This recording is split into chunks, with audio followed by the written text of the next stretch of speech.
Good afternoon, Numi Nation. So I'm using a new software tool today, and it went fantastically well on the at the 4 o'clock session I delivered today, which was about, looks like I'm getting some loop and loop here. Sorry for the technical issues. What I'm going to do is I'm going to switch over to this. Okay, so looks like I'm having a little bit of technical difficulties with the camera, so you can't see me apparently, but hopefully you can see my screen. If I can get a thumbs up from one of you live viewers that you have my audio, I'd appreciate it. It's like Miss Janet is on there.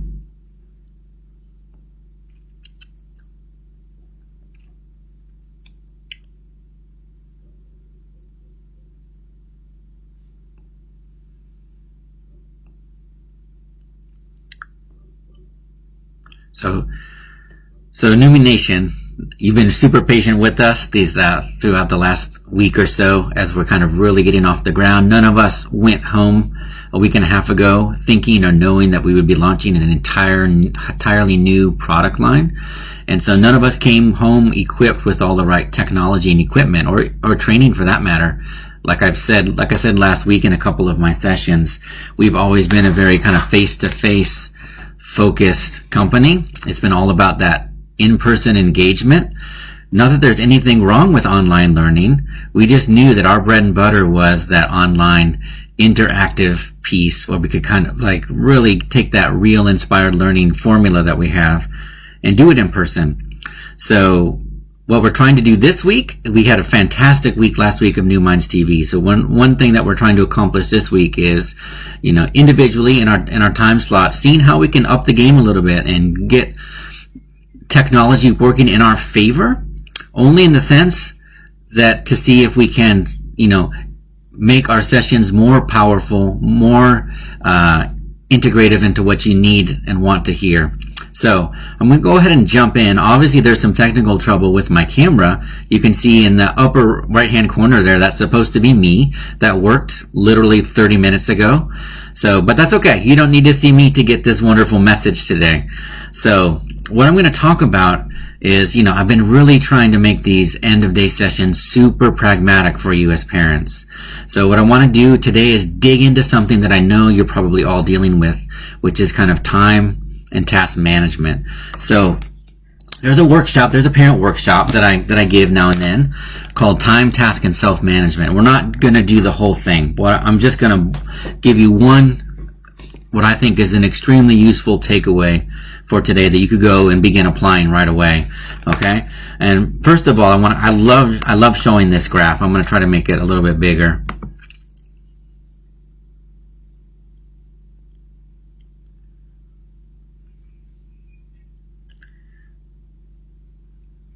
Okay, so here we go. We got some tech trouble today. That's okay. But it's really hard to see this. If you would like a copy, let me know and I can send you the original JPEG or a PDF version. But this is the daily routines of famous creative people. Okay? I love this because you can see, you won't be able to read this, but I'll just read the key to you. So the green, this kind of greenish color, is when these famous creatives slept. The red is when they did their creative work. So the blue was sleep. This kind of sort of regular green is when they did their, quote, regular jobs. Food and leisure is yellow. Purple is exercise. And the other last category is kind of a catch-all called other. So what I love about this is that there's absolutely no consensus or uniformity across these creatives. And you've got everyone from Charles Darwin to Charles Dickens. You've got Victor Hugo, Maya Angelou, Beethoven, Flannery O'Connor, the author, Pablo Picasso, Kafka, the author, Tchaikovsky, the composer. They're all in here, right? And if you were to tell me there's a magic formula to nurture genius and it has to do with the daily schedule, you would see some consistencies here. And absolutely, you do not. What you see is a very individualistic approach to how you segment your day. And I thought this was especially relevant for you parents right now, probably grappling with this thought that like you might be doing it wrong. Like you might feel this pressure that, man, I've got to micro schedule my kid's day so I can, quote, do it right. Okay? But here you find yourself, some of you across the world aren't even back in school yet. Others are back in kind of like this experimental stage of online learning with your school or school district. And it's a little bit more fluid than it's ever been for you. Okay? And so thank you, Shay, chiming in. Let me know that this is relevant for her. She's enjoying this graph. I find it fascinating. So I really love this to emphasize the fact that there is no correct way. You kind of have to listen to your house, listen to your household, that is, and the members in it. Listen to your child. What is their natural cycle? Because I said this last week, the school system is modeled after the Industrial Revolution and after the factory assembly line, where what's the goal of a factory assembly line? To normalize, to conform, for consistency, right? And so because it has to, that's what school tries to do, is kind of normalize your child into a one-size-fits-all schedule. You have this strange moment right now where you kind of listen to your child's natural schedule and see, okay, when are they at their peak thinking time of the day? When are they at their most creative? When does their physical energy tend to bundle up and bubble up, and I need an outlet for that? I really encourage you during this time to listen to that. Of course, there are going to be moments that are set. Maybe some of the online learning they have to do right now is live, and they have to tune in at a specific time. And of course, you have to conform to that. But in general, listen to the day. What time of day do they tend to peak in math and kind of critical thinking? When do they kind of like taper down and kind of go into a valley where maybe some low key kind of ambient music might be the way to go, and maybe an art project to kind of ride that low wave? So you have to listen to that. You have to listen to that. This is, I mean, one of the cruxes of this presentation is, I'll show the next slide, is discussing this topic of overscheduling. For once in modern history, this conundrum of overscheduling is completely off of our plate. Overscheduling is not really an option unless you do an online version of it, right? So really, I encourage you to take advantage of this moment, and see if you can listen to your child's natural cycles of energy, of fluidity, of thinking, and see how you can kind of like design a day that maximizes them. Of course, in accordance with your day, because they're social beings in a household full of people, all trying to accomplish something. So listen and see what you can accomplish. Now, okay, so the little takeaway tool that I want to give you today is a very simple one, but every time I give this talk or a similar one and I ask about this tool, I'm surprised at how many people do not use Google Keep. Okay, so this has to do with some task management. So I have a brand new Google Keep account here. I'm using the New Minds. We all individually have them, but no one's ever set up the New Minds one, so a great opportunity here.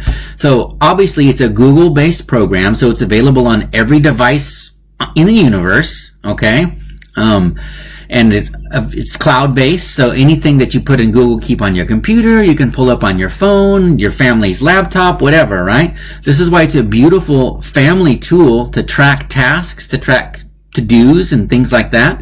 And so I'm just going to show you the basics and really encourage you to see if this might be something you can implement now, because there's so much happening in so many different categories that you have to keep track of for your kid, right?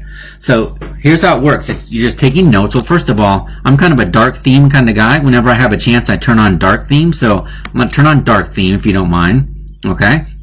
And then I want to show you a couple capabilities that Google Keep has. Okay. So obviously you take a note. So I'm going to title this note. What we're going to do is create a couple different notes in different categories. I just want to model how you might want to do it with your child. Okay. School tasks, learning tasks, you can call it whatever you want, okay? So I'm just keeping it really simple. You'll have to individualize it, but let's say they've got a reading assignment for novel study. Okay. Next, they've got geometry practice packet. Okay. Does not sound exciting. I'm just trying to give examples. Okay. Maybe they've got their at-home science lab submission. Okay. Right. So these are all things that they're going to have to do. What you can do is they have settings here that you can turn it into a to-do list, into a checklist. Okay, so now you have a school tasks checklist. Okay, what I like to do, if it is an ongoing or a running to-do list, I like to click this little pin, right? Pin note, that will always keep it at the top. As you add more and more notes here to your Google Keep, they're gonna like start floating down to the bottom. So this keeps important notes that you are gonna keep referring to at the top. They've got little color schemes. Let's say the school colors are orange and blue, so I'm going to make this one kind of a, earthy orange sort of thing.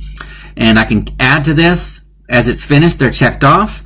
I can share the note. So if your child has their own Google account, which they probably do for school, they can add you as a collaborator. Okay? So I'm going to go ahead and add myself, my personal, Bandit Newmean as a collaborator, save. And so now, if New Minds finishes a task on this list, I will be able to see that completed on my Google Keep because I'm a collaborator. Okay? So that's one way. And then once I've clicked off, this note is here forever. And then let's say we have another category for household task. Let's say you're taking advantage of this moment to instill some good old work ethic, right? So you can see whatever that might be, like, walk dogs, clean room, polish Mercedes. I'm just playing. Whatever the task might be, right? So same thing, if this is a task-based list, I'm going to show checkboxes. Okay, let's give it a color. We'll make this one yellow. I can add a collaborator or not. That yellow's kind of close, so I'm going to change the color, make it more obvious. There, that purple kind of stands out. Okay? And again, I didn't pin that. Notice I didn't pin that one and see where it went. That's what I mean by pinning a task if you want it to stay up. So I'm going to go ahead and pin that one so it stays up. So a very simple tool. I mean, we've all got our devices. More than ever, our devices are like at the ready, right? Between all our Zoom meetings and online learning and tasks and assignments and emails and things like that. So why not have a tool that's already right there under your nose and use it with your child? Teach some responsibility, teach some task management, and then see if you can, like I was saying earlier, the first half of this, see if you can find that rhythm. See if you can find that natural rhythm your child has through the day and maximize that daily schedule. If you want more info and tips like this, then you need to let us know. We're just kind of reading the pulse of the world from the other general feedback that we're getting and, things that we see online and are hearing from parents and trying to design pragmatic little tools for you that way. But if there are specific things that would be helpful, more task management tips, more tools, more time management, how to create a daily schedule, things like this, then you need to let us know. You need to let us know, and we can custom create some sessions that are going to be really helpful for you as parents. Okay? So that concludes this edition of Close Today. This was day 6, so it's our episode 6. And thanks for tuning in to New Minds TV, home of real inspired learning for all. And remember, parents, this goes as much for you as it does for your kiddos. Remember to pursue your passion until it becomes your talent, because that indeed is the magic formula. Okay, thanks for tuning in.